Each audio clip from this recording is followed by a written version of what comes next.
Hi friends, welcome to the Brainwaves Chess Club. In the series of Attacking the King, today we are learning with two of the greats of international chess, the 5 times World Chess Champion Vishwanathan Anand and the current World Chess Champion World Number 1 Magnus Carlsen. Before we proceed further, one big question. In the modern era of international chess, is it possible that one super grandmaster checkmates the other super grandmaster in just 18 moves? Yes, you heard it right. Vishy Anand sir stunned Magnus Carlsen with amazing queen sacrifice to checkmate him in just 18 moves. Vishy Anand sir started with his favorite e4. Magnus Carlsen, world champion, replied with very solid e5. The game continued with knight f3, knight c6, bishop c4. Friends, since this was a rapid game, bishop c4 sounds to be a better choice over very stylish Roy Lopez. That's bishop b5. Magnus Carlsen replied with knight f6. This is two knights defense. And as we know, in case white goes with knight g5, black can play d5 and give a pawn sacrifice so as to gain space advantage and lead in development in the opening phase of the game. To avoid this main line of two knights defense, Anand sir replied with d4. Now friends, this particular position can be reached in several more variations of e4 e5 opening, especially in Scotch Gambit or several more variations of Italian opening. Magnus accepted it with e into d4, and now here we know this pawn on e4 is going to be very vital in the future course of the game.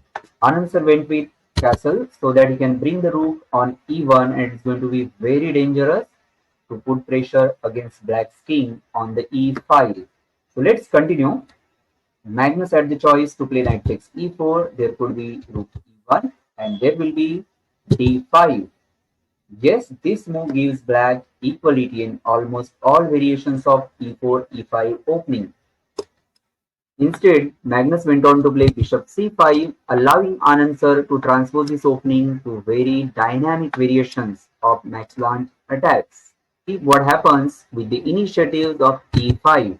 So after this, Carlsen had to play d5, the only best move, and as we know, this is the move that gives black equality in almost all variations of e4, e5 opening, and the bishop gets space, the pawn is challenging white's important king's bishop on c4. So let's continue. Almost all variations of e4, e5 opening, white doesn't really like to give or exchange the king's bishop. But in this particular variation of Max Planck attack, white goes for e pawn takes knight, allowing black to take pawn takes bishop. There followed rook e1 check. And here, as we know, bishop e6 is most popular among the youngsters. Instead, Magnus Carlsen went on to play the best of king f8. Let's see what happens after bishop e6. White may continue with knight g5, putting pressure on e6, and here there is a trap sort of position. But the best move should be queen d5. But what if black captures queen into f6?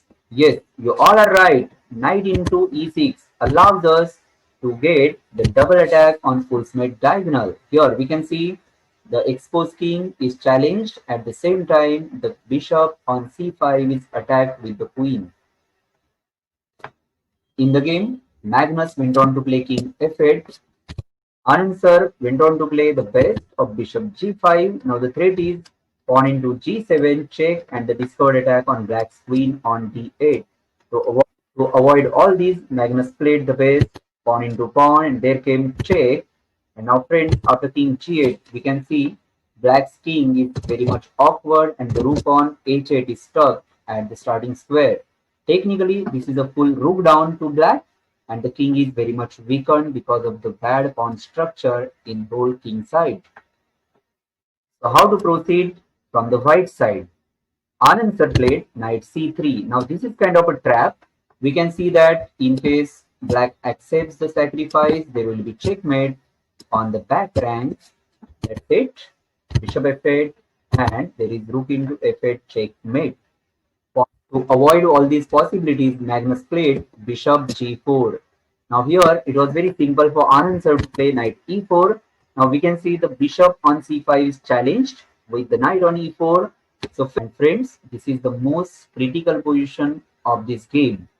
It's your turn to play and find the best defense for black. Congratulations, you found the best candidate move of bishop e7. This will support the square f6, which is going to be very vital in the future course of the game. Instead of the best move of bishop e7, Magnus made the first mistake of this game. He played b6. Yes, friends, this is a big mistake and it's your turn to play and punish black. Congratulations, you thought of the best candidate move for Vishwanathan Anand sir. That's knight into d4.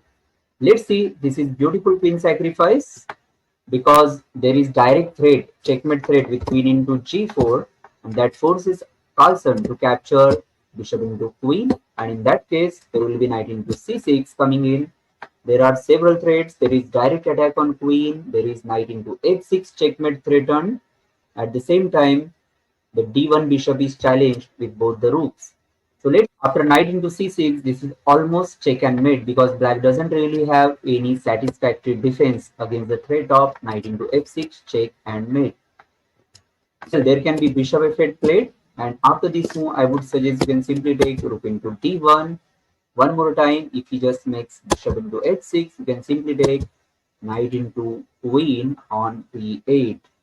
This is very highly winning to white because of so much material advantage. But friends, instead of best of knight into d4, Vishy Anand sir went on to make mutual mistake. He played c3. Now what after this mutual mistake, it was very easy for Magnus Carlsen to play either bishop e7 or bishop f8 and challenge white's stronger dark squared bishop on h6. Instead, Magnus Carlsen went on to make mutual blunder. Yes, I said mutual blunder.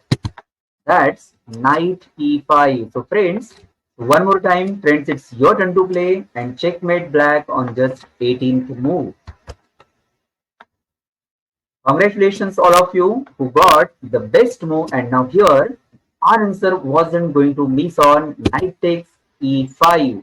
Now friends, this is threatening mate with queen takes g4. We can straight away see direct attack on bishop on g4.